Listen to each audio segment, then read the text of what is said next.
A busy city street. Cars honk. People rush by with coffee and phones. Marley, a scruffy, medium-sized dog, trots along the sidewalk. His tail wags hopefully at every person who passes. He approaches a woman in a business suit, wagging. She steps around him without a glance. He approaches a man with a newspaper. The man mutters "not today" and keeps walking. He approaches a teenage girl with headphones. She doesn't even see him. Marley sits on the sidewalk, watching the sea of legs flow past him like a river he can't cross. His tail slows, then stops wagging. Maybe tomorrow. He gets up and continues down the street. Marley stands outside the gates of the Sunnydale Animal Shelter. It's a clean but tired-looking building. He's been here before. He takes a deep breath and pushes through the small dog door in the main gate. Marley walks down the aisle between rows of kennels. Dogs of all sizes press against their gates. Look who's back. The return champion? Marley. How long this time? 2 weeks. A few months. The family. They had allergies. The baby was allergic to me. Sure. Always the allergies. Or the moving. Or the landlord. I've got the whole collection. Marley reaches his kennel at the end of the row. Small but clean. He steps inside and lies down on the worn bed. Hey, you'll find your person. We all say it, but I mean it. You will. Marley offers a weak tail thump, but doesn't look up. The shelter is quiet now. Most dogs are asleep. Marley lies awake, staring at the ceiling. From the kennel next door, a calm voice speaks. You're thinking too loud. Oh, sorry, I didn't know anyone was in there. I'm always in here. You're the one who comes and goes. You're a cat in a dog shelter. Observant. They found me in an alley. Dog shelter was full. Cat shelter was full. So here I am. My name's Chewie. I'm Marley. I know you snore. At beat. Then Marley lets out a small huff of laughter. It's the first time he's smiled in days. Dogs are excited. Food bowls clatter. Marley eats his breakfast quietly.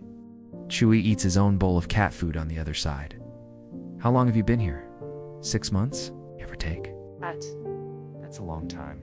Cats are a harder sell. People want puppies or dogs that fetch. Cats, we have to prove we're worth it. Dogs have to prove it too. Every time. Yeah, I guess we do. The shelter's packed. Families walk through, looking at dogs. Volunteers walk dogs around a small yard. Marley sits nicely in his kennel, tail wagging hopefully as people pass. A little boy stops in front of his kennel. Mom, look at this one. He's cute. But we wanted a smaller dog. Apartment rules, they move on. Marley's tail slows. He lies back down. Apartment rules? Classic, yeah. Hey, look at me. Marley looks over. They're lost, you know that, right? Marley doesn't answer. But something in his eyes softens, just a little. Storm has rolled in. The shelter's dark except for emergency lights. Dogs are restless, some whimpering. Marley is awake. Watching the rain streak down the small window high in his kennel. From next door, a soft thump, then a quieter voice than usual. Marley. Yeah. Gosh. You ever get scared? During storms? Yeah, sometimes. You. Another pause. When Chewie speaks, his voice is smaller. When I was in the alley, before they found me, there was a storm. I was alone. Really alone. And then storms are hard. Marley gets up. He moves to the divider between their kennels. Through the chain link, he can see Chewie, curled tighter than usual, his green eyes reflecting the occasional lightning flash. I can't get through, but I'm right here. I know. I mean it. I'm not going anywhere. Not tonight. Chewie looks at him. Something passes between them. Understanding. Connection. Thanks. They lie down, each on their own side of the divider, but closer than before. The storm rages on, but they face it together. Sunlight streams through the windows. The storm has passed. Marley wakes to find Chewie already awake, watching him through the divider. You snore, but it's kind of nice. You purr? It's like a tiny engine. Shut up. They sit in comfortable silence for a moment. Chewie, why do you keep coming back? To the shelter, you get adopted, you leave, you come back.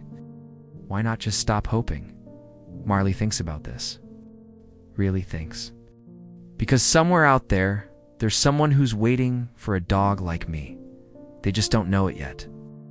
And if I stop hoping, I might miss them when they finally show up. It's the dumbest, bravest thing I've ever heard. Thanks. The shelter door opens. Voices. Mrs. Kim, shelter manager, walks down the aisle with a young woman. Late 20s, kind eyes. She looks tired but hopeful. We have several wonderful dogs. Any particular breed? I'm not sure. I lost my dog last year. Old age. I think I'm ready, but I want one that needs me, you know? They pass kennels. Dogs wag and bark. The woman smiles at each but doesn't stop.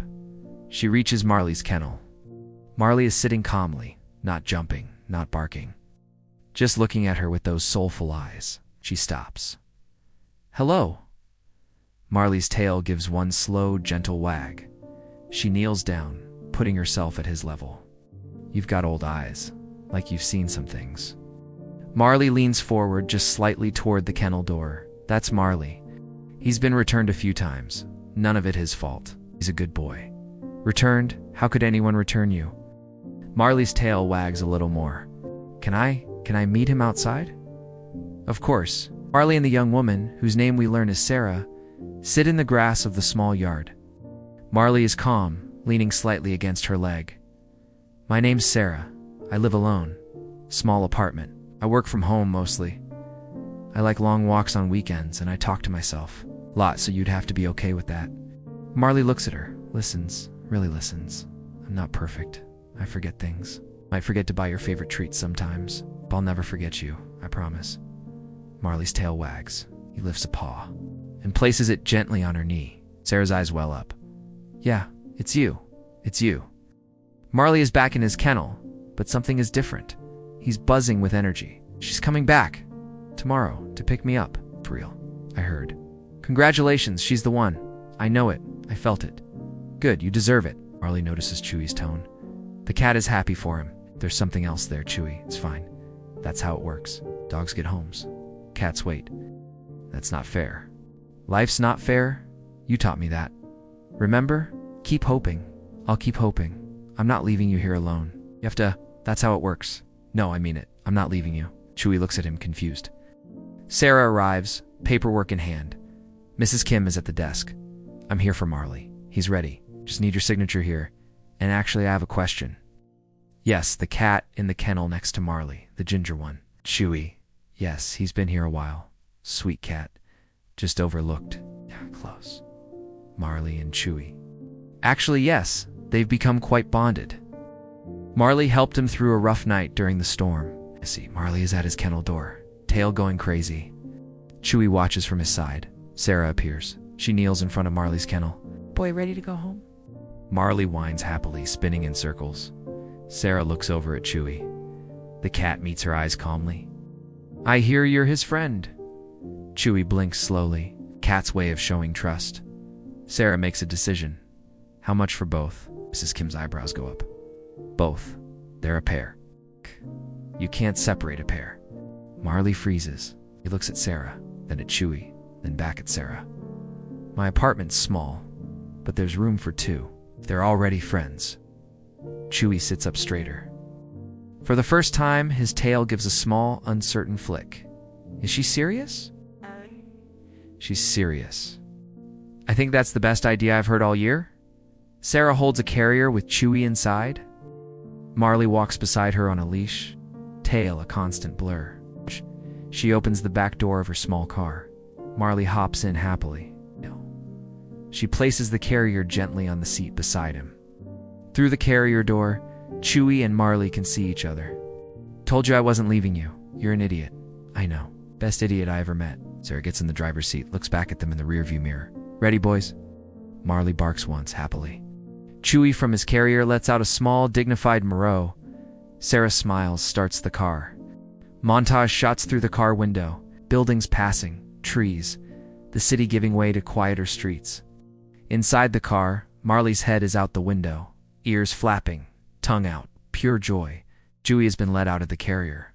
He sits on the back seat, dignified, watching Marley's ridiculousness. With something that looks a lot like love, you're going to catch a bug. Worth it. Chewie settles against the seat, close enough that his fur brushes Marley's side when the car turns. Small but cozy apartment. Warm light, bookshelves, a soft rug. Sarah sits on the floor, surrounded by new pet supplies. 2 bowls, 2 beds. Though Marley has already claimed a spot on the couch, toys scattered. Marley explores every corner, tail going, sniffing everything. Chewie sits on the back of the couch, observing, taking it in. It's warm. It smells like someone lives here. Like someone wants us here. Marley bounds over, drops a squeaky toy at Chewie's paws. Play? I'm a cat. We don't play. Marley's tail droops. Chewie looks at the toy, looks at Marley, looks at the toy again. He reaches down one paw and very delicately bats it. It squeaks. Marley's tail explodes with wagging. This means nothing. He bats it again. Sarah watches them from the kitchen, stirring something on the stove. She smiles to herself. The apartment is dark, except for city lights through the window. Rain taps gently on the glass. On the couch, Marley is curled in a big, warm circle. Chewie is curled in the middle of that circle, purring like a motor. Marley's eyes are half closed, peaceful. Marley. This is forever, right? It's time it's forever. Chewie is quiet for a moment. Then he presses his head gently against Marley's chest. Yeah, this time it's forever. Marley's tail gives one final happy thump against the couch cushion. His eyes close, slow pull back from the window. Through the glass, we see them, a scruffy dog and a ginger cat tangled together, warm and safe, while the rain falls gently outside. For the ones who wait, and the ones who find them, the end.